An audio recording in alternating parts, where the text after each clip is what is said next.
મારું હૃદય ઠલવી રહ્યું છે, કોને મારે કહેવું? આ સ્નેહ જે છે, આ પ્રેમ છે, કોઈને કહેવા જેવો નથી, મનમાં સમજવા જેવું છે. આ દીકરીને બાપનો સ્નેહ છે. સીતાજીને ભેટી પડ્યા અને પછી રાજા સમજાવે છે, બેટા જાનકી, મારે ઘણું તમને કહેવું છે, પણ એટલું બધું મારું હૈયું ભરાયું છે કે મારાથી શબ્દનું ઉચ્ચારણ થાય એવું નથી. પણ એક પિતા તરીકે તમને નાની એવી વાત મારે કરવી છે. હા બોલો પિતાજી. ખરેખર અયોધ્યા જેવી નગરી ન મળે અને તમને દશરથ રાજા જેવું જે શસ્ત્ર મળ્યા છે એવો શસ્ત્રો ન મળે. રામ જેવા તમને સ્વામી મળ્યા છે, એમાં ભલામણ તો કરવાની છે જ નહીં. પણ તમે એવી રીતે જીવન જીવજો કે રાજા દશરથજીને ક્યારે તમારા શબ્દોમાં માઠું ન લાગે, એને ક્યારેય મન ન દોહાયું એવું વર્તન કરે. જનકપુરમાં દીપાવજો, અમારું નામ બદનામ થવું નહીં કરશો.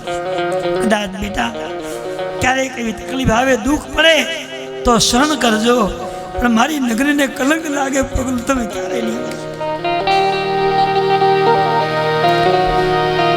સીતાજી પગ પકડીને કહ્યું, પિતાજી હું જનક રાજાની દીકરી છું, સમય આવશે તો હું કદાચ પ્રાણ છોડી દઈશ, પણ મારે આ જનકપુરના સમાજને, મારા પિતાજીને કલંક લાગે તો પગલું હું ક્યારેય નહીં ભરું. તમને વચન આપીને જાઉં, બનશે તો જનકપુરનું નામ ઉજળું કરીશ, જનકપુરને જશ અપાવીશ, પણ કલંક હું ક્યારેય નહીં અપાવીશ. આ દીકરીના સંસ્કારો છે. જ્યારે ચિત્રકૂટમાં ભગવાનને મળવા માટે જાય છે, જ્યારે પહેલી વાર જનકજી સીતાજીને જોવે તો જનકજી એવું બોલ્યા છે, બહુ સરસ વાત કરી છે. પુત્રી પવિત્ર કિએ કુલ દો, દીકરી જો સારી થઈ હોય તો બે કુલને તારે છે. દીકરી કોઈ સામાન્ય વસ્તુ નથી, બે કુલને ધન્ય બનાવે, બે કુલને તારી શકે તેવી કરે. એક પિતાનો કુલ, એક સસ્તાનો કુલ, બે કુલ ઉદ્ધાર દીકરી કરી. અને દીકરીઓએ આ જીવનમાં બહુ ધ્યાન રાખવું જોઈએ. પુત્રી પવિત્ર કિએ કુલ દો, સુદર્શ જગત કહ સજ.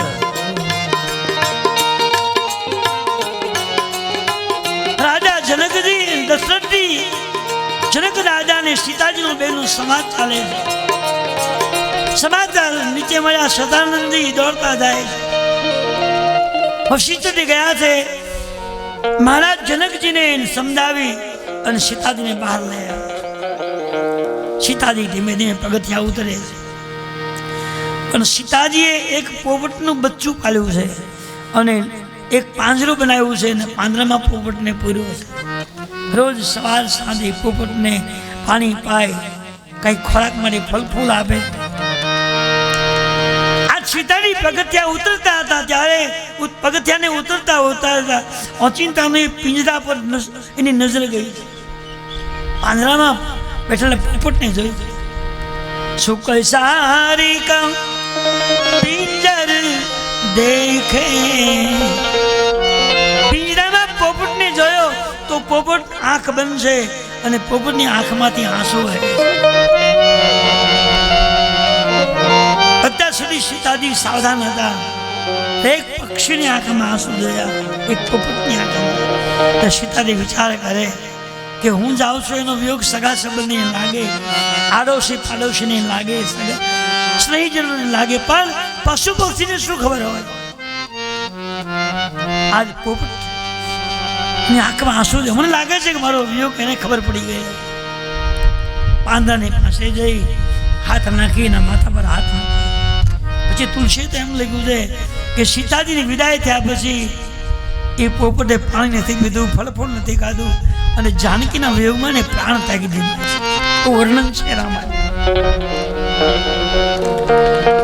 ચારે રાજકુમારો ને ચારે કન્યા જનક રાજાએ સુપર્દ કરી દીધા. રથો તૈયાર થયા. ચારે રાજકુમાર અને ચારે કન્યાઓ માતા પિતાઓને વંદન કરે છે. આખો સમાજમાં તમામ લોકો રડી રહ્યા છે. શતાનંદજી મહારાજ અનેક પ્રકારના દ્રષ્ટાંતો આપી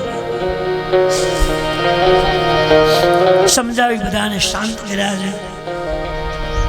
ચારે રાજકુમારો બધાને વંદન હાથ જોડીને વંદન કરે છે. અને વશિષ્ઠજી મહારાજની સૂચના મુજબ ચારે દંપતીઓ જનક રાજાને, કુશધ્વજ રાજાને, મહારાણીઓને વંદન કરી જાય છે. અને હવે ચારે રથમાં બેઠા. અવધના રથ ધીમે ધીમે આગળ ચાલ્યા. સમાજ બધો પાછળ આવ્યો. નગરની બહાર એ રથ પહોંચ્યા છે. સમાજ પહોંચ્યો છે. મહારાજ દશરથજી એ રથ ઉભા રાખ્યા છે અને સમજી ગયા કે મહારાજ જનકજી બહુ સ્નેહ અને બહુ પ્રેમ વાળા વ્યક્તિ છે. જેટલા દૂર આવશે એટલા એકલું ને પાછા આવવું પડશે. રથમાંથી નીચે ઉતરી અને મહારાજ દશરથજી હાથ જોડી જનકજીને સમજાવી શતાનંદજી સાથે વિદાય આપી અને બધા પાછા અયોધ્યા ગયા છે. ભગવાનની જાણ ધીમે ધીમે મુકામ કરતા કરતા અયોધ્યા જઈ. જનક રાજા એ જનકપુર સમાજ સાથે જનકપુરમાં પાછા આવ્યા અને મંડપને પકડીએ. મંડપને સુનો જોઈ ખૂબ રડ્યા છે અને મંડપને જોઈને ખૂબ રડવા લાગ્યા. શતાનંદજીએ સમજાવ્યા છે ભગવાનની જાન આ બાજુ મુકામ કરતા કરતા શરીરને કિનારે પહોંચી છે. વશિષ્ઠ દેવ આવ્યા છે અને કુળના રિવાજ મુજબ જે કંઈ ક્રિયાવિધિ કરવી પડે કરી છે. પણ તુલસીજી એક વાત લખી છે કે શરીરને કિનારે જ્યારે ચારે દંપતીઓ આવ્યા ત્યારે ત્રણેય મહારાણીઓ પૂજાપો દ્રવ્ય લઈને ત્યાં આવ્યા છે. જલની જારી, પૂજાપો દ્રવ્યનો થાળ એ ત્રણેય મહારાણીઓ લઈ આવ્યા છે. અહીં રામાયણમાં એવો ખુલાસો છે કે ત્રણેય મહારાણીઓ કઈ જાનમાં જનકપુરમાં હતા એવું વર્ણન ક્યાંય નથી આવ્યું. એટલે ત્રણેય મહારાણીઓ જાનમાં ગયા નહીં હતા એ પાકી વાત છે. પણ જ્યારે જાન જનકપુરીમાં આવી ગઈ ત્યારે ચારેય દંપતીઓને વધાવવા માટે, સન્માનિત કરવા માટે ત્રણેય મહારાણીઓ નવા નવા કપડાઓ, અલંકારો પહેરી, શૃંગાર સજી, પૂજાપાના દ્રવ્યો લઈ ચલની જારીને આવ્યા છે. વશિષ્ઠ મહારાજની સૂચના મુજબ એ શરીરના ઘાટ પર ચારેય દંપતીઓનું સન્માન કર્યું છે. કુળ રિવાજ મુજબ બધી વિધિ વિધાન થયું છે. અને ત્યારબાદ ચારેય દંપતીઓને જનકપુરના દ્વારમાં પ્રવેશ આપ્યો. ધામધૂમ સાથે ભગવાનની જાન અયોધ્યામાં આવી ગઈ અને વશિષ્ઠજી કુલગુરુ તરીકે જેની વિધિ કરી હોય બધી જ વિધિ વિધાન કર્યું. ચારે દંપતીઓને ગ્રંથિથી મુક્ત કર્યા છે અને જે કંઈ વિધિ ભગવાન પાસે કરવી પડે, દેવતા દેવીની જે પ્રાર્થનાઓ કરવી ઘટે બધી જ વિધિ વશિષ્ઠજીએ કરાવી. અયોધ્યામાં આનંદ મંગલ થઈ રહ્યો છે. જય જયકાર થઈ રહ્યો છે. તુલસીદાસે લખ્યું છે કે અયોધ્યામાં આનંદ મંગલ થઈ રહ્યો છે. રાજા દશરથજીએ સંત બ્રાહ્મણને ભોજન આપ્યું છે અને અનેક પ્રકારનું દાન આપી તૃપ્ત કર્યા છે. આખા અયોધ્યામાં જય જયકાર થઈ રહ્યો છે. હવે તુલસીજી મહારાજ એ ભગવાનની જાન લગ્ન કરી ચારે ભાઈઓ સાથે અયોધ્યામાં આવી ગઈ. સંત બ્રાહ્મણને ભોજન કરાયું, ખૂબ દક્ષિણા આપી રાજી કર્યા છે. ત્યારબાદ તુલસીજીએ લખ્યું છે અને તુલસીજી હવે બાલકાંડ પૂરો કરે છે અને બાલકાંડના છેલ્લા વાક્યમાં એવું લખ્યું છે સિયા રામ પ્રેમ યુષ હોતન જન મન ભરત.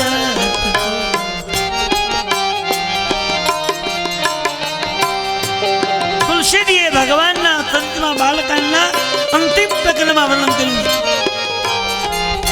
કે આ ભગવાનની બાલકાંડની કથાને સાંભળવાથી ગાવાથી શું મળે છે.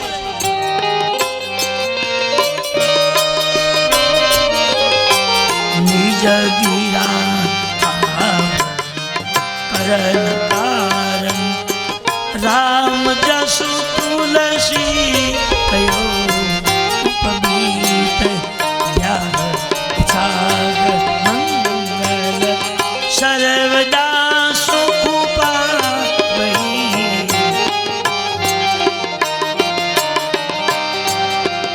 કોઈ પણ વ્યક્તિ તુલસીજી કહે છે આ મેં જે ગાયો છે, લખ્યો છે બાલકાંડ, એને કોઈ વ્યક્તિ ગાશે, શ્રદ્ધાથી કોઈ સાંભળે એને શું મળશે? એની વાણીના બધા પાપ ધોવાઈ જશે. નિત ગીરા પાવની, ગીરા એટલે વાણી. વાણી પવિત્ર બની જાય, વાણીમાં દોષ રહેતા નથી. બીજી વાત, ભગવાનના જન્મની કથા, ભગવાનના બચપનની કથા, ભગવાનની યજ્ઞોપવિતની કથા કોઈ સાંભળશે એને શું મળશે? બહુ સરસ વાત કહી.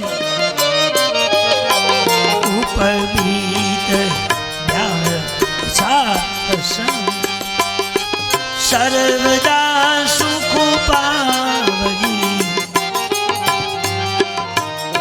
જે વ્યક્તિ ભગવાનના પ્રાગટ્યની કથા, જન્મની કથા, બચપનની કથા, ભગવાનની એ યજ્ઞોપવિત વિધિની કથા, લગ્નની કથાને સાંભળશે એના જીવનમાં 24 કલાક ઉત્સાહ રહેશે, આનંદ રહેશે, સુખ શાંતિ પ્રાપ્ત થશે.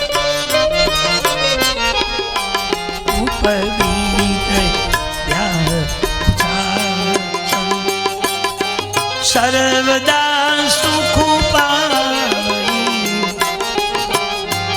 જીવનમાં સુખ જોઈતું હોય, શાંતિ જોઈતી હોય, સંપત્તિ જોઈતી હોય, સત્તા જોઈતી હોય, આનંદ જોઈતો હોય, આ ભગવાનની કથાને પ્રેમથી ગાવાની જરૂર છે.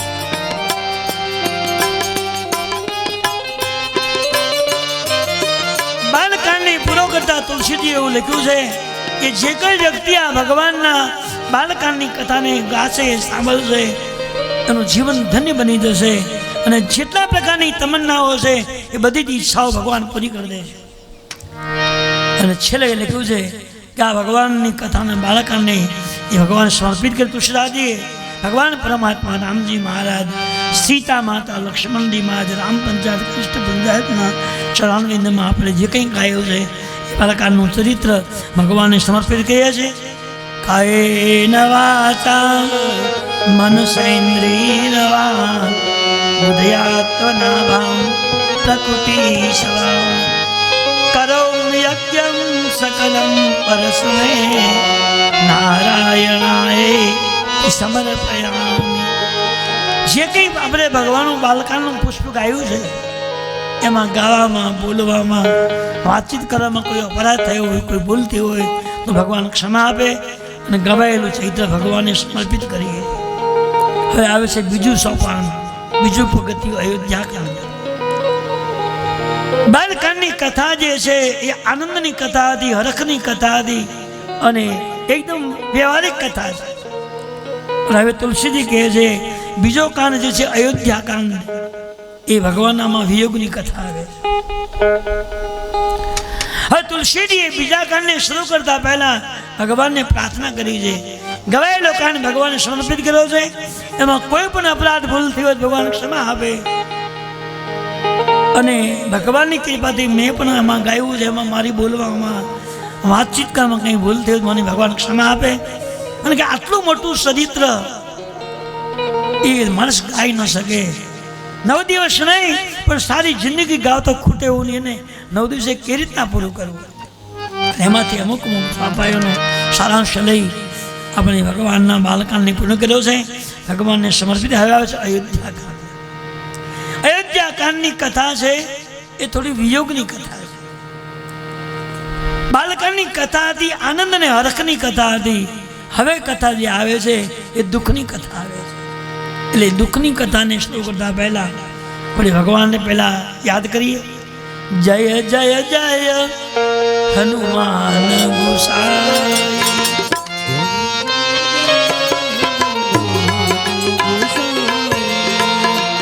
આ બધાને ગાવા આવતું ગૌરાવું છું. હું તો આખો દી ગાવ જ છું.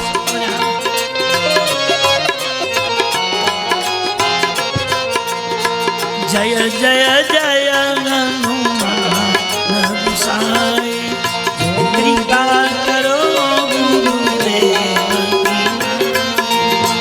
કૃપા કરો ગુરુદેવ.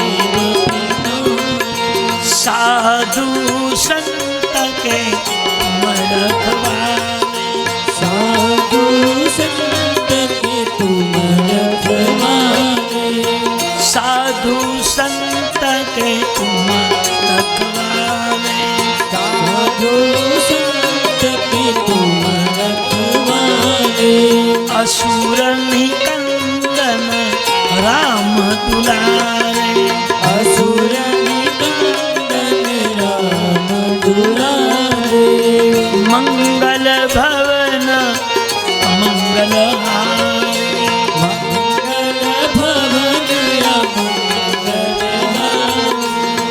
મંગલ ભવન અમંગલ હારી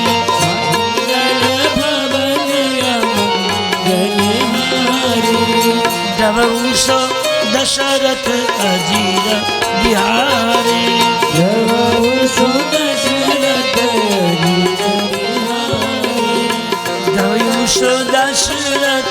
અજીર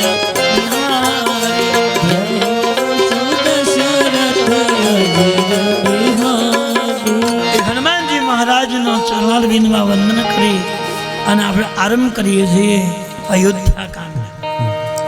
અયોધ્યાકાંડની કથા એટલે થોડી વિયોગની કથા, કારણ કે બાલકાંડમાં તો હરખની કથા હતી, ભગવાનનું પ્રાગટ્ય, ભગવાનનું બચપન, ભગવાનનું લગ્ન, ઉત્સાહની કથા હતી. હવેની કથા જે આવે છે બીજો કાંડ, એમાં વિયોગ આવે છે. રામજીને વનવાસ મળે છે. રામજી લક્ષ્મણજી જાનકી વનવાસમાં જાય, એ વિયોગની કથા છે. તુલસીજી મહારાજ એ હનુમાનજીને પ્રાર્થના કરીને કહે છે કે હે ઈશ્વર, આ કથા મેં લખી ત્યાં સુધી મને આનંદ હતો, પણ હવે કથા જે લખવી છે એમાં દુઃખ અને વિયોગની વાતો કરવાની. અને મહારાજ, આ કથા લખતી વખતે મારી ભર યુવાની છે, અને યુવાનીની અંદર સંભવ છે કે આંખ બગડે, વિચાર બગડે, વર્તન બગડે, વાણી બગડે, સંગ બગડે. એટલે હે પ્રભુ, જ્યાં સુધી ભગવાનની કથા અયોધ્યાકાંડની લખું ત્યાં સુધી મારી વાણીમાં કોઈ પાપ ન આવે, મારી આંખ ન બગડે, મારું મન ન બગડે, મારો વિચાર ન બગડે, મારો સ્વભાવ ન બગડે, મારો વ્યવહાર ન બગડે, મારો સંગ ન બગડે, એ મને ભગવાન તું સંમતિ આપશે. આ કથાને શરૂ કરતા પહેલાં કહ્યું, કારણ કે માણસની યુવાની છે ને એ એક પ્રકારનું ઝેર છે. ઝેરને આપણે ઘરમાં જો રાખ્યું હોય તો હાંચવીને રખાય, બહુ હાંચવું પડે. હોનાને હાંચવું, ઝેરને હાંચવું પડે. હું કામ? આવેશમાં ક્રોધમાં ક્યારે કોણ ઘૂંટલો ભરી જાય બહુ નક્કી ન કહેવાય, પણ જો ઘૂંટલો ભરી ગયા હોય તો આપણું પતન થઈ જાય. એટલે કોઈના હાથમાં ન આવે એમ ઝેરને હાંચવું પડે છે. એ માણસની, પછી સ્ત્રી હોય કે પુરુષ હોય, યુવાની જે છે એક પ્રકારનું ઝેર છે, અને બહુ સાવધાનીથી જવાનું. રોજ ભગવાનની સવાર સાંજ વિનંતી કરો કે મારી મતિ ન બગડે, મારો વિચાર ન બગડે, મારું વર્તન ન બગડે, મારો વ્યવહાર ન બગડે, મારી વાણી ન બગડે, એવી હે ઈશ્વર મારી પર તું કૃપા કરો.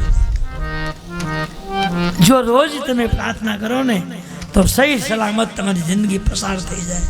પ્રાર્થના નહીં ભૂલવી જોઈએ. પ્રાર્થના એ શક્તિ છે, પાવર છે. પછી અવસ્થા થાય પછી ચિંતા નહીં. 55-60 સુધી પગું બહુ અઘરું છે, ક્યારે થપાટ મારી દે નક્કી નથી. એટલે એ સમયમાં માણસે ભગવાનને બહુ યાદ કરાવે. અને ખરેખર સાધના ઉપાસના યુવાનીમાં જ થાય, ગઢપણમાં કોઈએ કર્યું જ નહીં અને થાય પણ નહીં, બેસી શકાય નહીં. યુવાનીમાં જેને સાધના ઉપાસનાઓ કરી છે એને આખી જિંદગી એ જમા કરેલું ખાવાનું, એમાંથી રોજ ઉપાડી વાપરવાનું. માણસે યુવાનીમાં પૈસા ખૂબ ભેગા કરી લીધા હોય, બેંકોમાં જમા કરી દીધા હોય, પછી એને થવાની જરૂર નહીં. પછી હોવી રહે ને તો હાલે, ખૂટે લેવું, ચેક મૂકી આવી જાય પણ દે. ભીડું કર્યું હોય તો ને એ ચેક એનો લખવો ગયો. એમ જીવનમાં તમે ઉપાસનાઓ કરી હોય, સાધનાઓ કરી હોય, ઈશ્વર ભજન કર્યું હોય, સત્સંગ કર્યો હોય, સ્વાધ્યાય કર્યો હોય, તો આખી જિંદગી આનંદ મંગલથી પસાર થઈ જાય. આ સંકેત છે વાલા. યશયાંગે ચ વિભાતિ બુદર સુતા દેવા પગા મસ્તકે ભાલે બાર બિધુ ગલે ચ કરલમ શીલ અયોધ્યાકાંડની શરૂઆત પહેલો શ્લોક લખ્યો છે, અને પહેલા શ્લોકમાં લખ્યું છે યશ્યાંગત વિભાતિ બુદર સુતા દેવા પગા મસ્તકે. માણસને જીવન પવિત્ર જીવવા માટે થઈ અને મગજને બહુ શાંત બનાવવું પડે છે, સારો સત્સંગ ગોતવો પડે છે. દેવા પગા મસ્તક, હે પ્રભુ, હે મહાદેવજી, આપના ચરણોમાં વંદન કરી મારે એક ઈચ્છા અને માગણી કરવી છે. શું માગણી કરવી છે? કે તુલસીજીએ લખ્યું છે અને એ ભગવાન શિવને વંદન કરે છે. યશાંગતિ ભાતી બુદ્ધિસુધા દેવા પગા મસ્તકે. હે મહાદેવજી, તમારા મસ્તકની ઉપર જટા છે અને જટાની ઉપર ચંદ્રમા છે અને ચંદ્રની અંદર અમૃત છે. ચંદ્રની અંદર અમૃત છે. તો મારે એવી કથા લખવી છે, અમૃત જેવી કથા, કે કલિયુગનો અજ્ઞાની માણસ એ કથાને જો સાંભળે તો એ અજ્ઞાની જ્ઞાની બની જાય અને પાપી પાવન થઈ જાય. પહેલી વાત એ કે ભગવાન શિવજીએ એના મસ્તક પર જટા પર ગંગાજી છે અને ચંદ્રમા છે. એટલે તુલસીજીએ ભગવાન શિવજીને વંદન કરીને પહેલા માગણી કરી છે કે પ્રભુ, તમારા મસ્તક પર ગંગાજી છે, મારે ગંગા જેવી શુદ્ધ કથા, પવિત્ર કથા લખવી છે. કલિયુગનો જીવ આ કથાને બેસીને જો ગાય અથવા કોઈ વિદ્વાન પાસે બેસીને સાંભળે તો એના દુર્ગુણો જતા રહે, એના પાપ ધોવાઈ જાય. જેમ ગંગાજીમાં નાવાથી પાપ ખતમ થઈ જાય, એમ એવી કથા મારે લખવી છે કે કલિયુગનો માણસ એ કથાને જો ગાય તો એના બધા પાપ ધોવાઈ જાય. બીજું, ચંદ્રની અમૃત છે અને અમૃતનું પાન જે કરે એ અમર થઈ જાય. એ અમૃતમય કથા હું સાંભળું તો મારું જીવન ધન્ય બની જાય, અંતના પાપ મારા ધોવાય. યશયાંગે ચ વિભાતિ ભૂધર સુતા દેવા પગા મસ્તકે બાલે બાર બિધર ગલે ચ ગરણ જલ શ્રી જલરાત. બીજી વાત એ પ્રભુએ કે દેવોને દાનવે સમુદ્ર મંથન કર્યું અને પછી ઝેર નીકળ્યું સમુદ્રમાંથી, તો દેવતા અને દેવો બધા ખસી ગયા, મૂંઝાઈ ગયા. એ વખતે કોઈની હિંમત ન ચાલી અને દેવો મૂંઝાઈ ગયો, કરવું શું? જો સમુદ્રમાં નાખીએ તો સમુદ્રમાં તમામ જીવો ખતમ થઈ જાય, નાશ પામી જાય, દોષ બહુ લાગે. પૃથ્વી પર નાખીએ તો પાતાળને જતું રહે, પાતાળને તોડી નાખે. શું કરવું? દેવોએ ભગવાન શિવની સ્તુતિ કરી, મહાદેવજી આવ્યા છે અને દેવોની પીડા સમજી ગયા અને ભગવાને એ વિષ ઝેર જે હતું એ ઘૂંટડો ભરી ગયા. દેવ દાનવના કલ્યાણ માટે મહાદેવજીએ એ ઝેર પી ગયા છે, પણ ભગવાને નથી અંદર શરીરમાં જવા દીધું, નથી બહાર કાઢ્યું અને કંઠમાં હંગર્યું છે. જો બહાર કાઢી નાખે, ઉલટી કરી નાખે તો પૃથ્વી રસાતળમાં જતી રહે, હાહાકાર મચી જાય. અને અંદર જવા દે તો પોતે ખતમ થઈ જાય. એટલે નથી અંદર જવા દીધું, નથી બહાર કાઢ્યું અને કંઠમાં સ્થાન આપી દીધું. એ ભગવાન નીલકંઠ કહેવાયા છે. ભગવાન શિવ નીલકંઠ છે. તે તુલસીદાસજીએ અહીં ભગવાને સંકેત કર્યો છે. યશ્યાંગતિ વાતી ભૂદ્ર સદા દેવા પગા મસ્તકે બારે બાર ગલે જ વિદ્યુતમ. યશોરી વિલરતા તમે કંઠને જેમ ગળામાં સંગ્રહ્યું છે એમ દુર્ગુણને હું ગળા સુધી સંગ્રહી દઉં, નામ જવા દઉં, નોંધ જવા દઉં, મારો બેડો પાર થાવ કંઈ કરું છું. અને બીજા શ્લોકમાં તુલસીદાસજીએ ભગવાન રામજીને પ્રાર્થના કરી છે, હે પ્રભુ, અત્યાર સુધીની કથા તો હરખની ને આનંદની કથા હતી, પણ હવે તો દુઃખની ને વિયોગની કથા લખવી છે. તો દુઃખ અને વિયોગની કથા લખતા લખતા હું હિંમત ન હારી જાઉં, મારું મન અટકી ન જાય, તો મને આશ્વાસ તમે આપજો. રામ જાનકી સામે હાથ જોડી અને મંજૂરી માગી, પ્રાર્થના કરી. નીલમ ભુજમ શ્યામ મલકોમલંગમ સીતા સમારો પ્રીતરામ પાણૌમાચા યકચાર ચાપમ નમામિ રામમ રઘુવંશના. રામ જાનકીજીને હાથ જોડીને તુલસીજી નમસ્કાર કર્યા. પ્રભુ, તમારું સર્વ જે છે આકાશ જેવું શામ છે, નીલમ નીલકતા શામ. તમારું જે શરીરનો રંગ જે છે એ વાદળ જેવો શામ છે, પણ તમારું કર્મ ઉજળું છે.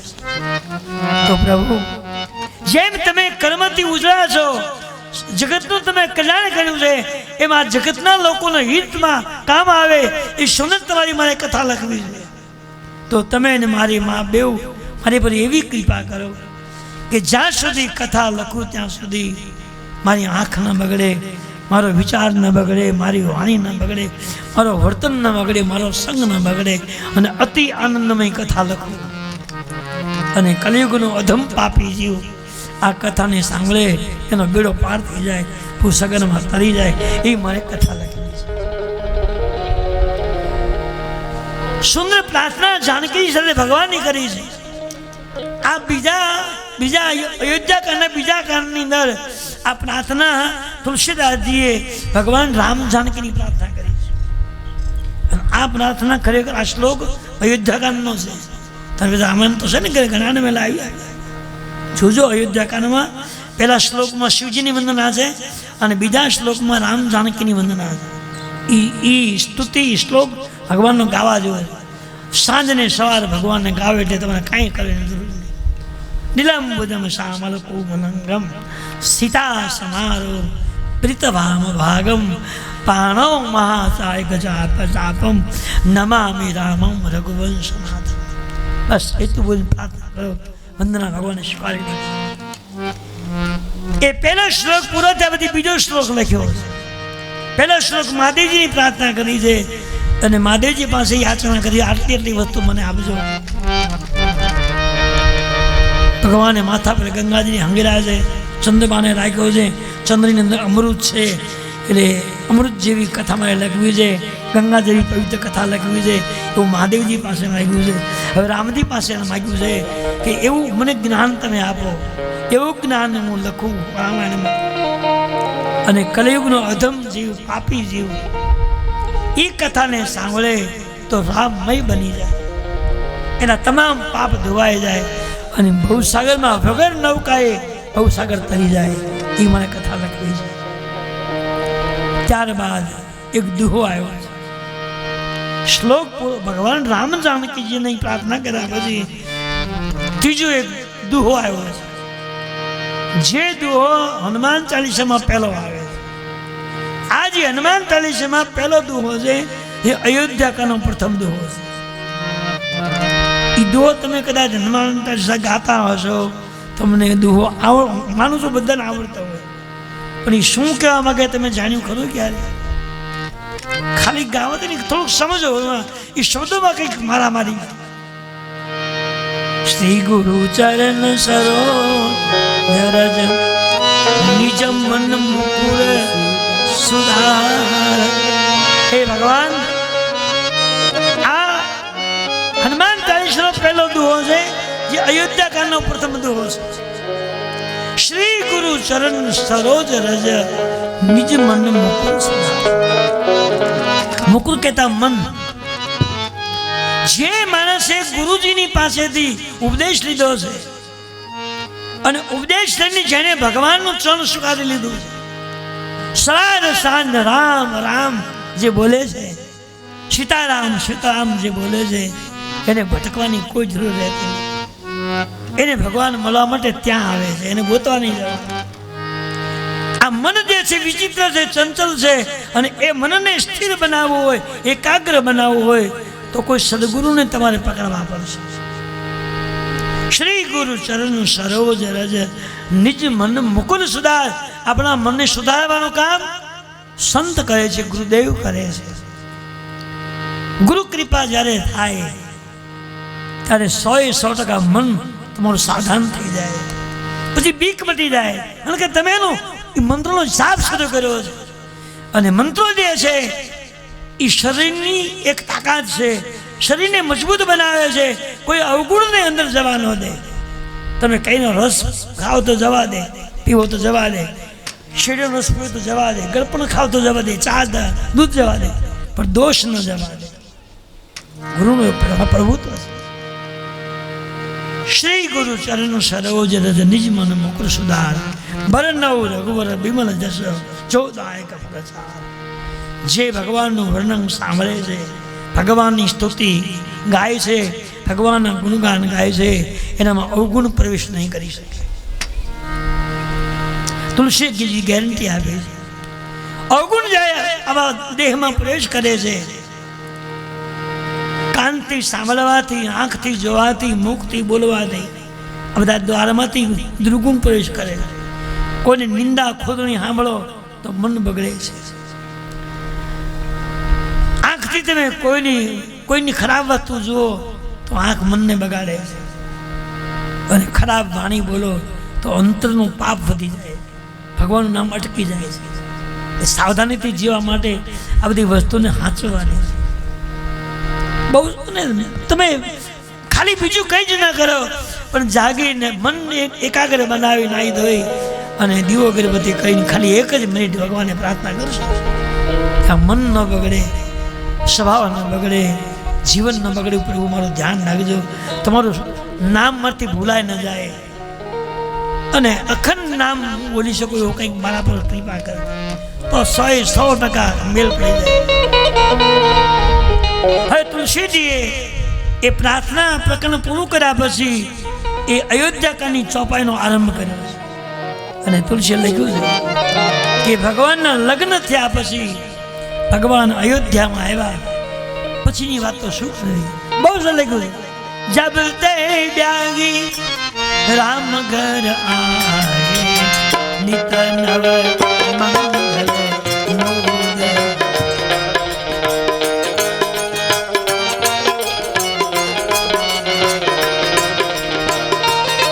જ્યારથી ભગવાનનું લગ્ન થયું અને ચારે ભાઈઓ અયોધ્યામાં આવ્યા પછી અયોધ્યામાં રોજ નવો નવો આનંદ વધતો જાય. નિત્ય નવો આનંદ મોદભાઈ રોજ આનંદ વધે. તો તમે જુઓ, આપણે પહેલે દિવસે પોથી લઈને આવ્યા ત્યારે તમારો આનંદ કેવો હતો? આમાંથી 50% માણસો હતું, અને હજી તો આમ શરૂ કરી ત્યારે અડધા ભાગી ગયા. પણ એ આનંદ જે છે એનો નિયમ છે કે ધીમે ધીમે વધતો જાય, અને પૂર્ણાવતી વધે ભરપૂર બની જાય. પછી આપણને પસ્તાવો થાય કે પૂર્ણાવતી ન થયું તો સારું હતું, ઉતાવળ કરવું નહીં. પૂર્ણાવતી ટાઈમ પર છે, તમે ભૂલા પડ્યા, તમે લેટ પડ્યા છે. આપણે તો બરાબર, અને કે આનો કર્મ જે છે એનો સમય મુજબ એને વિરામ આપવો પડે છે. આ તો અનંત વસ્તુ છે. તુલસીજીએ લખ્યું છે કે એક વાટકો લઈને તમે સમુદ્રને લઈ અને સમુદ્રને વાટકામાં ગોઠવવા માંગતા હો તો સમુદ્ર વાટકામાં હમાય કરો ભાઈ. ક્યાં સમુદ્ર ને ક્યાં વાટકો એનો મેળ જ ન થાય. એમ આ ભગવાનની કથા એ સાગર છે અને માણસની ખોપરી એ વાટકો છે. જેમ આખી રામાયણ એ સમુદ્ર આખો જેમ વાટકામાં ન સમાય એ ભગવાનનું આખું ચરિત્ર આ મગજમાં ગોઠવું બહુ વિચિત્ર વસ્તુ છે, બહુ અઘરું છે. એ તો કોઈ મહાપુરુષની કૃપા હોય, કંઈક મા બાપનું પુણ્ય હોય, તમારી કંઈક ઉપાસના અને પરમાર્થ પડ્યો હોય, એ સ્ટોક જમા પડ્યો હોય તો આ બધું યાદ નહીં. 5 ચોપા યાદ ન રહે, ન જ રહે. બાકી કરે તો ન રહે. થોડી સામાન્ય વાત. આજે કલાકારો ભજન ગાતા હોય મોટો ચોપડો રાખે અને એ ચોપડો લઈને પછી શરૂ કરે. એમાં જો પવનથી પાન ઉડી ગયું હોય તો બીજું ભજન ઉપાડ લે, એ ખબર ન રહે. અઘરું બહુ છે. અને ટાઈમ ટુ ટાઈમ લેવું અને એક પછી સ્ટેપ બાય સ્ટેપ ને ગોઠવું, કેટલું ધ્યાન રાખવું ખોટું ન થઈ જાય. અને ખોટામાં ઘણા માણસો લઈને બેઠા હોય, આ કેમ ન આવ્યું, આમ કેમ નથી. પણ રામ કૃપા તમારી પર હશે ત્યાં સુધી કોઈ તકલીફ નહીં. જબ તે બ્યાહી રામ ઘર આए નિત્ય નવ મંગલ મોદ બધાય. આખી વધમાં આનંદ, જેમ જેમ દિવસો જાય તેમ તેમ આનંદ વધતો. આનંદનો એક નિયમ છે કે આનંદ ધીમે ધીમે વધે છે, પછી સીધો જ બંધ થઈ જાય. તકલીફ છે. અયોધ્યામાં ખૂબ આનંદ થઈ રહ્યો છે. અને તુલસીદાસે લખ્યું છે કે રાજા દશરથજી એક વાર સભા ભરીને બેઠા હતા અને આખી સભા ભરેલી છે અવધની નરનારીઓ ઉપસ્થિત છે.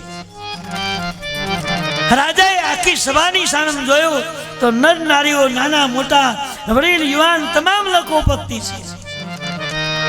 રાજાએ બધાને પૂછ્યું કે ભાઈ હું રાજા છું, રાજા તરીકે તમને હરખો ન્યાય મળે છે ને મારી નગરીમાં? હા, મારે બધો ન્યાય મળે. તમને કોઈને તકલીફ નથી ને? તમને કોઈ દબાવતું નથી ને? તમને કોઈ મુશ્કેલી નથી ને? ના પ્રભુ, ખૂબ આનંદ છે, ખૂબ ખૂબ આનંદ છે. રામરાજ્ય છે.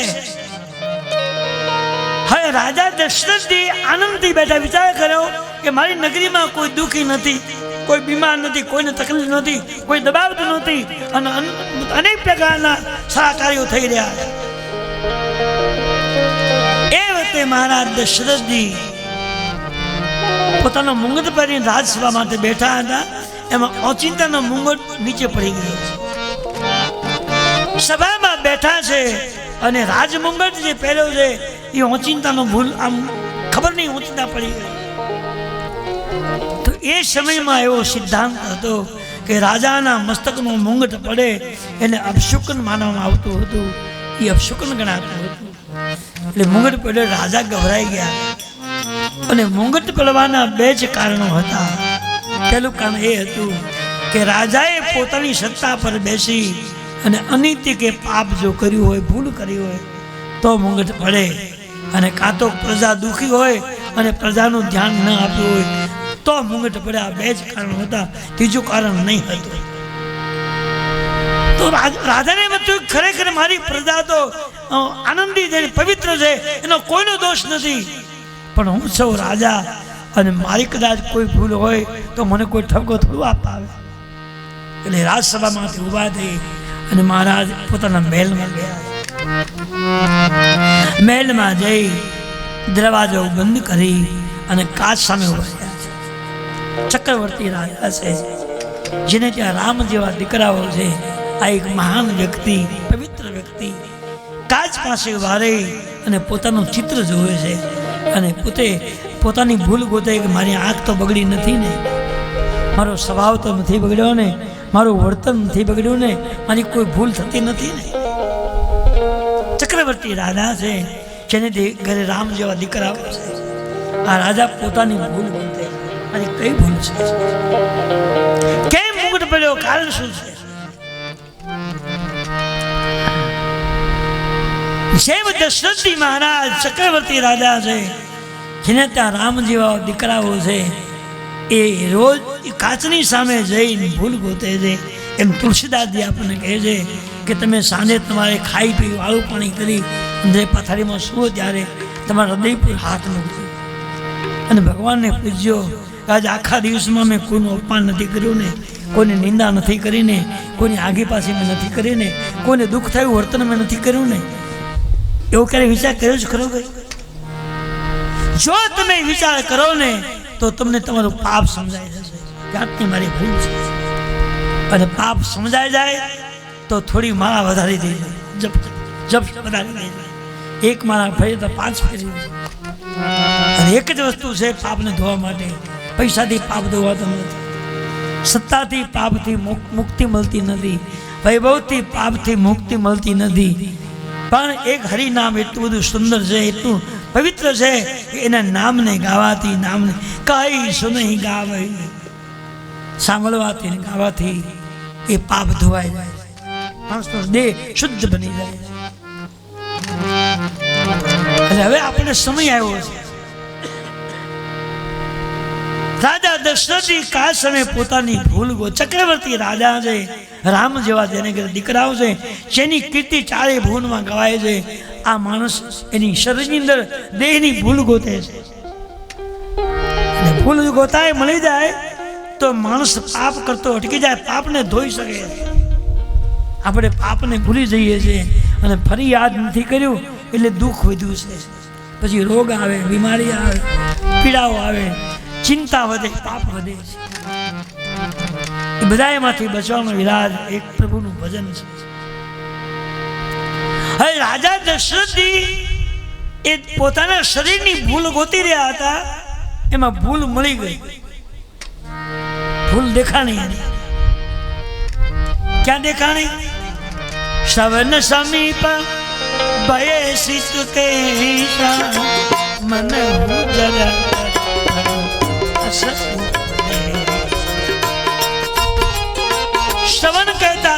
સમીપ કહેતા નજીક, શ્વેત કહેતા સફેદ અને કેચ કહેતા વા. ચોખ્ખો હિસાબ જોયેલા.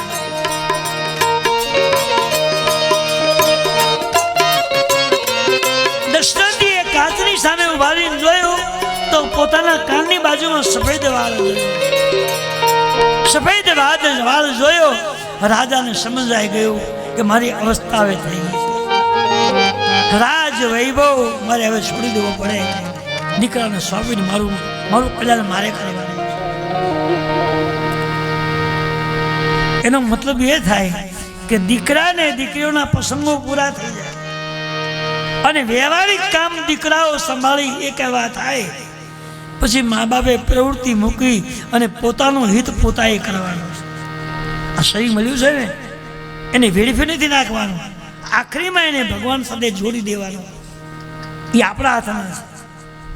બધી વસ્તુ પરથી મોહ ઓછો કરી નાખો. ઊંઘને ઘટાડી દો, ખોરાકને ઘટાડી દો. એટલે પછી તમે આમ જાગી શકશો, વાંધો નહીં આવે. ગળા સુધી ભર્યું હોય તો પછી ઊંઘ જ આવે. ઓછું બધું અમુક ટાઈમ બધી ભોજન ઘટાડવાનું વધારો નથી. પણ ભોજન ક્યારે ઘટે? ભજન વધે તો જ ભોજન ઘટે. ભજન જે કરે ને ભૂખ તરસ ન લાગે, ઈચ્છા ન થાય ખાવાની, તૃપ્તિ મળે. આ નામનો એટલો બધો પ્રભુત્વ છે, અંદરથી અમૃતમય રસ આવ્યા કરે, જરૂર નથી પડતી. આજ ભાઈ બપોરે કહેતા હરીશભાઈ તમે કેમ કંઈ ખાતા નથી? મેં કીધું મને ઈચ્છા થતી જ નથી. એ ઘણું લાવે, સફરજન લાવે, ટેટી લાવે, આમ લાવે, દાડમ લાવે, બદામ લાવે. મેં કીધું ભાઈ આ બધું મારે હવે ખાઈને શું કરવાનું? હવે તો જેમ મને જવાની તૈયારી કરી ને, હવે મેળો બાંધવો પડશે ને, જવું નથી. સમય આવે ધીમે ધીમે જવું પડશે, એમાં કંઈ હાલશે નહીં. કે ભગવાન ઓટોમેટિક બધું ધીમું પાડી દે.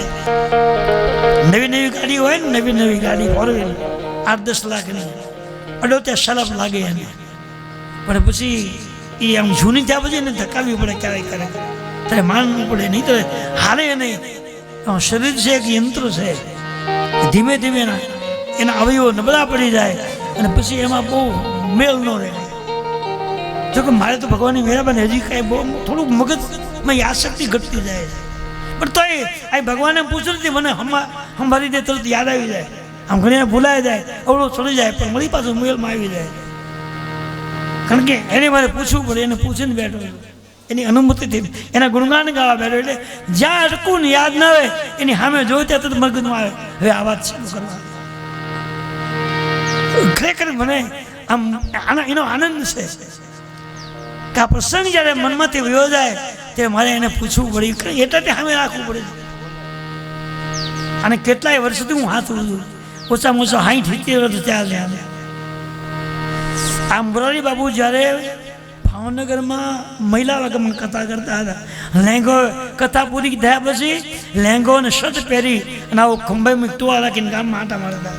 ત્યારે હું એની કથામાં જતો, હું ભણતો હતો, બોડીમાં રહેતો છે બાજુમાં.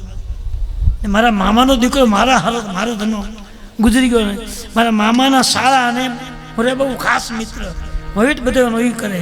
એટલે એના ઘરે ખરેખર આવેલા અને હું બોર્ડિંગમાંથી ત્યાં મને કીધું કાલ બાપુ આપણે કંઈ બહુ ઓળખતા નહોતો ત્યારે. એટલે હું ગયો એટલે મુલાકાત થઈ મોરારી બાબુ. મારા મામાએ કીધું મારો ભાણિયો છે, તમે ક્યાં તમે દીવો રહું છું, શું કરો છો? મેં તો ભણું છું અહીંયા હલુરિયા ચોકમાં મારી બોર્ડિંગ ત્યાં રહું છું ને બાજુમાં સ્કૂલમાં ભણું છું. મારી મેટ્રિક 11માં ભણું છું.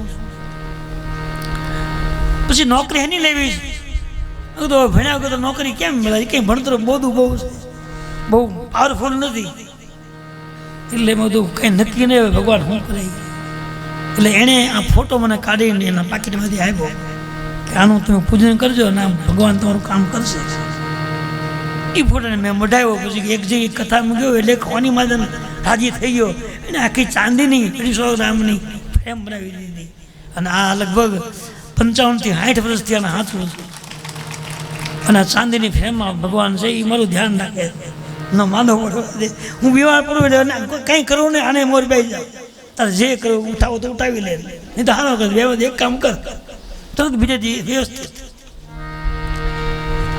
શ્રવણ સમીપ ભય શિત કૈસા રાજાને એકવાર સફેદ થવા દી એને મનમાં વૈરાગ આવ્યો કે આ શરીર મને પંચભૌતિક મળ્યું છે, આનું કલ્યાણ હવે મારે કરવાનું.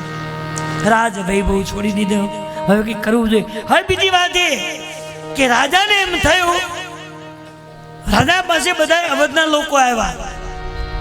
સબકે પુરય અભિલાષ યસ કાઈ મનાઈ મહેશ આપ યથત જુબરાજ પદ રાજહી દેવ નરેશ. રાજાને સફેદ વાળ જોવામાં આવ્યો અને મને એનું હટી ગયું પાછળ. હવે મારે પ્રવૃત્તિ ઓછી કરવી પડે, હરિનામ મારે જો વધારવું પડે. એમાં અવધના લોકોએ ભગવાનને પ્રાર્થના કરી, હે પ્રભુ તમે એક એક ઈચ્છા અમારી પૂરી કરતા ગયા છો. જે દિવસે રાજાને ઘરે સંતાન નહોતા ત્યારે આખી અવધના લોકોએ ભગવાનને પ્રાર્થના કરી કે અમારા રાજા ધર્મવાન છે, નીતિવંત છે, પવિત્ર છે, એને ઘરે દીકરાઓ થવા જોઈએ, તમે દીકરા આપો. એટલે ભગવાને 4 દીકરાઓ આપ્યા. લોકોએ પ્રાર્થના કરી લીધી. રાજાને એકથી નહીં, સમગ્ર અવધની જનતાએ, નર નારીઓએ રાજાને ઘરે દીકરાઓ થાય એના માટે કેટલી બાધાઓ આખરી લીધી. 4 દીકરા ભગવાન. ત્યાં બીજી ઈચ્છા છે, 4 દીકરાઓ તો આપ્યા, પણ હવે સંસ્કારી જો નહીં હોય તો અવધને ઉથલ પાછળ કરી નાખશે. એટલે એવી માગણી કરી કે હે પ્રભુ દીકરા તો આપ્યા, પણ એવા સંસ્કારી બને, એવા ન્યાયવાદી બને, એવા નીતિવંત બને, જગતનું કલ્યાણ કરે એવા દીકરાઓ બને, એવું અમારી ઈચ્છા છે. એ ભગવાને પ્રાર્થના સાંભળી. હવે આજ ત્રીજી પ્રાર્થના કરે. હવે છેલ્લી અમારી ઈચ્છા છે કે હવે રાજા દશરથજી રામજીને ગાદી જો આપી દે તો હવે મારે કંઈ માગવું જ નથી. પણ ભગવાને વિચાર કર્યો કે માણસની ઈચ્છા કોઈ દી પૂરી થતી જ નથી. હવે ત્રીજી ઈચ્છા ભગવાન કે હું પૂરી કરી દઉં અને ચોથી ઈચ્છા નહીં થાય ને કઈ ગેરંટી કરી? ગેરંટી છે જ નહીં. કે માણસનો સ્વભાવ છે જેટલું ભગવાન આપે એટલું ઓછું જ પડે, કોઈ દી પૂરું થતું જ નથી. હજી મળે, હજી ઓછું પડે. ઠીક છે, ભગવાન રામજીની જો કૃપા હોય તો તમારું મન તૃપ્ત થઈ જાય. હવે આપણે કઈ ઈચ્છા નથી, મળે તો ભલે, ન મળે તો ભલે, એ રામ કૃપા થાય. આ કઈ અવધના લોકોએ ભગવાન શિવને વિનંતી કરી, સબકે ઉરય અભિલાષ યસ કાઈ મનાઈ મહેશ આપ યશત જુબરાજ પદ રામ હિ દેવ નરેશ. હે પ્રભુ, હે મહાદેવજી, એક તમન્ના છે કે રામજી દશરથજી રામજીને અવધની ગાદી આપી દે તો હવે પછી મારે કઈ માગવું જ નથી. લોકોએ ભગવાનને પ્રાર્થના કરી. અહીં મહારાજની ઈચ્છા થઈ. ભગવાનને પ્રાર્થના કરીને મહારાજની ઈચ્છા થઈ કે મારો પુત્ર રામ હવે ગાદી માટે યોગ્ય બની ગયા છે.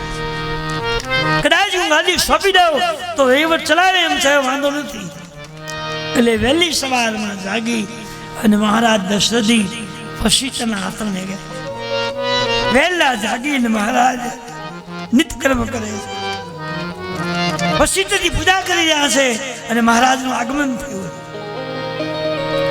વશિષ્ઠે પૂછ્યું, મહારાજ કેમ અત્યારમાં આવ્યા? મહારાજ તમને એક પ્રશ્ન પૂછાવો છો. શું? મહારાજ, મારા પુત્ર રામ, મારી આખી અવધનો સમાજ ભગવાનને વિનંતી કરે છે કે રામજી યોગ્ય બની ગયા છે, રાજ વહીવટ ચલાવી શકે એમ છે. એટલે રાજા સમજી જો ગાદી આપી દે તો સારું. આજે મારી પણ ઈચ્છા છે કે મારો પુત્ર ગાદી સંભાળે કેમ છે, હું રામને ગાદી આપી દઉં. તમને પૂછવા આવ્યો છું, હા કે ના? આપ કહો, શું કરું મહારાજ? તમે શા લેવા આવ્યા? વશિષ્ઠજીની આંખમાંથી હરખના આંસુ આવ્યા કે મહારાજ, રામ જેવા વ્યક્તિને અવધનું રાજ સોંપવું હોય તેમાં શું પૂછવાનો? જાઓ, મારી 100% મંજૂરી છે, સોંપી દો રાજ. મહારાજ, તો તમે આજ્ઞા આપતા હોય તો મને તિથિવાર લખી દો, કયા વારે, કેટલા વાગે, કયા દિવસે, કયા મુહૂર્તમાં ગાદી સોંપી મને લખી દો. વશિષ્ઠજી મૂંઝાઈ ગયા કે તિથિવાર જો લખી દઉં તો સીધી રાજગાદી મળે એવો સંયોગ નથી, અને જો મુહૂર્ત આપી દઉં તો જ્યોતિષ શાસ્ત્ર અને બ્રાહ્મણનું વાક્ય ખોટું પડી જાય. અને જો ગાદી આપવાની છે એમ કહું તો ગાદી મળે એવો સંકેત નથી. ગાદી નહીં મળે એમ કહું તો રાજાના દિલમાં આઘાત લાગી જશે. શું કરવું?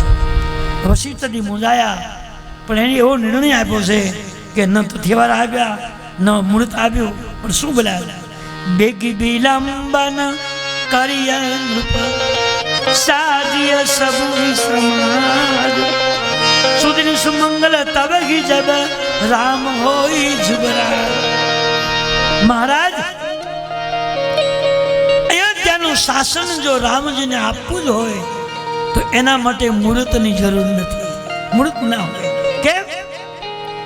સત્યનું શાસન જો સત્યને સોંપવું હોય તેમાં મુહૂર્તની જરૂર નથી. જ્યારે સોંપી દો ત્યારે મુહૂર્ત બરાબર હશે. જાઓ, વિલંબ ન કરો, જેમ ને જલ્દી જલ્દી આપી દેજો. જો વિલંબ કરશો તો વિઘ્ન આવવાનો સંભવ છે. ઉતાવળથી સોંપી દેજો. બેગી વિલંબ ન કરીને ઉપર સાધી સબ હુઈ સમાજ. વિલંબ નહીં કરો, જલ્દી આપી દો. જાઓ. અહીંયા વશિષ્ઠજી દ્વારા સૂચન કર્યું, તુલસીદાસજીએ લખ્યું છે કે રામજીને જેમ અયોધ્યાનું શાસન સંભાળવાનું કોઈ મુહૂર્ત નથી, સત્યનું શાસન મેળવવા માટે કોઈ મુહૂર્ત નથી, એ માણસને પણ ભગવાનનું ભજન કરવા માટે મુહૂર્ત ન જોડાવાય. તમારે સાધના કેદી શરૂ કરવી એનું મુહૂર્ત જોડાવા ન જવાય. અને કદાચ તમે જોડાવા ગયા હોય અને અઠવાડિયા પછી મુહૂર્ત આવ્યું હોય અને તમે ચોથા દિવસે વયા ગયા હોય તો મુહૂર્ત કોણ હાચવે? એટલે મુહૂર્ત નહીં, જ્યારથી સમય આવે ત્યારથી આરંભ કરી દો. કારણ કે દેહનો કંઈ ભરોસો નથી. આજે આપણે બેઠા છીએ, કલાક પછી હું થાય ખબર નથી. એટલે આના માટે વિલંબ નહીં. જેટલું કરો એ તમારું છે. વિચાર નહીં કરશો, કાલે કરશો થશે નક્કી નથી. આજ સમજણ આવી નથી, શરૂઆત કરી દે. સમજદારી આવી જાય ત્યાંથી આરંભ કરી દેવાનો. આમાં વિલંબ ના હોય. પ્રભુના ભજનમાં સત્કર્મમાં વિલંબ નહીં કરવો. સમજદારી આવે શરૂ કરી દેવાનું. તમને સમજાય એ વાત. પણ વશિષ્ઠની ભેદવાણી મહારાજ સમજી ન શક્યા અને એકદમ રાજી રાજી થયા. દોડતા અયોધ્યામાં આવ્યા છે. સચિવોને મંત્રીને બોલાવ્યા છે. મુદિતા મહી પતિ મંદિર આહે સેવક સચિવ સુ મંત્રી.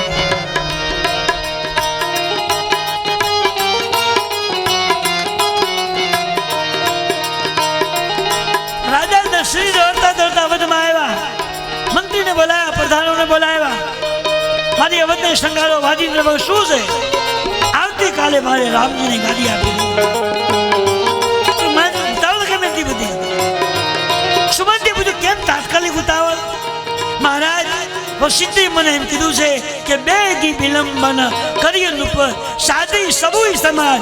જલ્દી તૈયારી કરો, ઉતાવળ નહીં આપી દો, વિલંબ નહીં કરશો. અને વિલંબ જો કરશો તો સંભવ છે વિઘ્ન આવી જવાનું. ઉતાવળ રાખવાની, કાંઈ વાંધો નહીં. તમામ સતીઓ કામે લાગ્યા છે. રાજની તૈયારીઓ થવા લાગી. આખી અવધને શણગારવામાં આવી છે. ગલી ગલી જયજીના વાદિન લાગી રહ્યા છે. ચોક પુરાયા છે. અને આખા નગરના લોકોએ આનંદના દિવસે પોતાના ઘર આંગણે રંગોળીઓ પૂરી છે. ધજા પતાકાઓ લગાવ્યા છે. જયજીકાર થયું છે. લાઈટો ગોઠવી છે. દીપક જલાવ્યા છે. અયોધ્યામાં આનંદ મંગળ થઈ રહ્યો છે. જયજીકાર થઈ રહ્યો છે. અહીંયા કૈકેયીજી મહારાજ દશરથજીના કહેવાથી આખી અવધનગરી શણગારવામાં આવી. જયજીકાર થવા લાગ્યો. અને અહીંયા બરાબર ઘટના એ ઘટી છે. અયોધ્યા કી શણગારી સાંજનો સમય છે અને મહારાજ દશરથજી અવધની બજારમાં નીકળ્યા. સાંજ સમય સાનંદ રૂપ ગયું કઈ કઈ ગે. સાયંકાળનો સમય છે સાંજનો અને આખી અવધ શણગારી છે. લોકો નાચી રહ્યા છે, કૂદી રહ્યા છે. જયજીકાર થઈ રહ્યો છે. બધી વ્યવસ્થાઓ થઈ રહી છે. અને એનું તમાશ કરવા માટે મહારાજ દશરથજી બજારમાં નીકળ્યા છે. રાજા દશરથજી બજારમાં નીકળ્યા ત્યારે લોકો નાચી રહ્યા છે, કૂદી રહ્યા છે. અને લોકોના હૈયામાંથી આંસુ ઉભરો આવે છે. લોકોનો ઉત્સાહ જોયો અને મહારાજ બહુ રાજી થયા કે મને જેમ રામજીને ગાદી આપવાનો હરખ અને આનંદ છે, એની કરતા મારી અવધની પ્રજાને ખૂબ આનંદ છે, લોકો નાચી રહ્યા, કુદરત અધિકાર થઈ રહ્યો. રાજા દશરથજી વિચાર કર્યો અને વિધાતાને પ્રાર્થના કરે કે હે ઈશ્વર, આટલો બધો મારી અવધમાં આનંદ છે કે અયોધ્યામાં આનંદ સમાતો નથી ગયા, ચારે બાજુ આનંદના પૂર મળ્યા છે. મહારાજ દશરથજી ભગવાનને વિનંતી કરે છે કે હે વિધાતા, એક રાત્રિ જો મારી પસાર થઈ જાય તો કાલે સવારમાં વશિષ્ઠને બોલાવી અને હું મારા પુત્ર રામને ગાદી તિલક કરી દઉં, મુગટ પહેરાવી દઉં. ત્યારે એવું થઈ રહી છે. જ્યાં બજારમાં નીકળ્યા તો આખી રાત લોકો જાગ્યા છે. જ્યારથી રાજા સમાચાર ગાદી માટે લઈ આવ્યા ત્યાર પછી કોઈ પણ માણસ એના ઘરે ગયા નથી, પથારીમાં લાંબાથી સૂતા નથી, એને ભોજન ભૂલાઈ ગયું છે, કોઈ વસ્તુ યાદ નથી. 24 કલાક આનંદ આનંદ થઈ રહ્યો. લોકોને આનંદમાં જોયા, નાચતા કૂદતા જોયા અને રાજા બહુ જ ખુશ થયા. બધા લોકો નાચે છે, જય જયકાર કરે. જય સીતે જય સીતે જય જય રામ, જય જય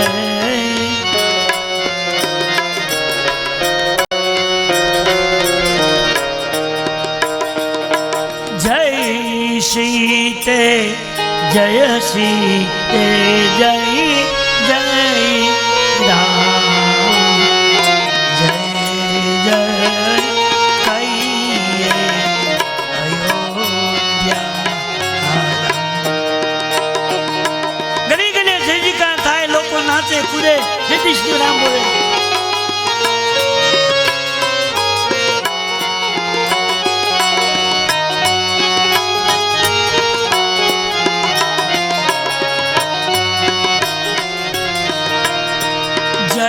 રાધે જય રાધે જય જય શ્યામ, જય જય કહીએ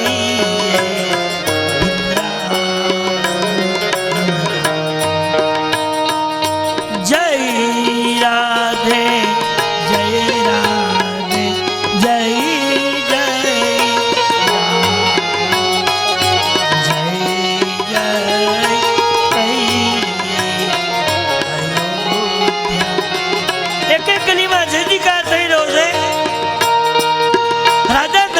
બહુ જ પ્રસન્ન થયા છે. આગળ ચાલ્યા તો કૈકેયીના મહેલમાં જવાનો રસ્તો આવ્યો. કૈકેયીના મહેલમાં જવાનો રસ્તો આવ્યો એટલે રાજા ચાલતા ચાલતા ઊભા રહી ગયા. એ મેં બધાને સમાચાર આપ્યા, બધાને મળ્યો છું, પણ કૈકેયીજીને સમાચાર આપવા માટે હું નથી ગયો. તો લાવ હું જઈને કૈકેયીજીને સમાચાર આપી આવું કે આવતીકાલે રામજીને ગાદી આપી છે.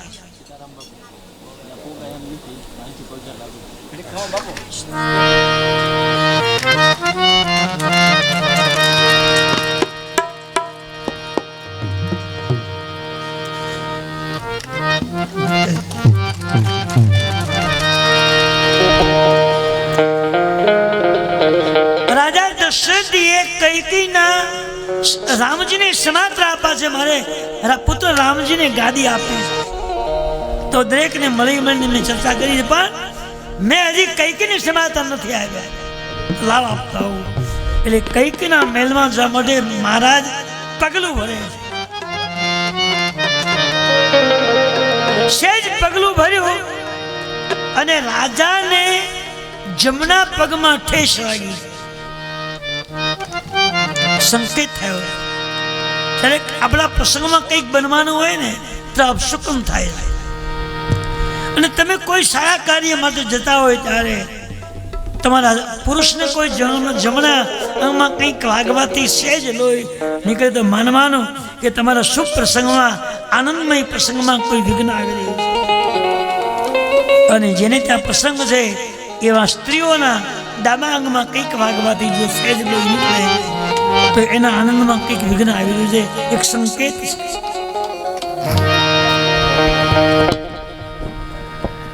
રાજા ઉભા રહી ગયા. મને એમ લાગે છે કે કૈકેયીના મહેલમાં કંઈક બન્યું છે, કઈ એની વાંધો જે બન્યું બનવાનું તો બનવાનું છે, એમાં કોઈ બે મત નથી. મહારાજ કઈ જના મહેલમાં આવે તો કઈ દીધી છે એ આનંદના સમયની અંદર અમંગળ વેશ પહેર્યો છે. આખી અયોધ્યા ખુશીમાં હતી ત્યારે બે વ્યક્તિ શોકમાં હતી, કઈક અને મંથરા. અને આખી અયોધ્યા આનંદમાં હતી. આ બે વ્યક્તિ શોકમાં હતી અને કથા આખી શોકમાં હતી ત્યારે આ બે વ્યક્તિ આનંદમાં હતા. કૈકેયીજીને સમાચાર આવ્યા મળ્યા કે રામજીને ગાદી મળવાની છે, આખી અવધને શણગારેલી છે. એ તે મંથરા નામની કૈકેયીજીની જે દાસી છે એ બજારમાં નીકળી અને એ દાસી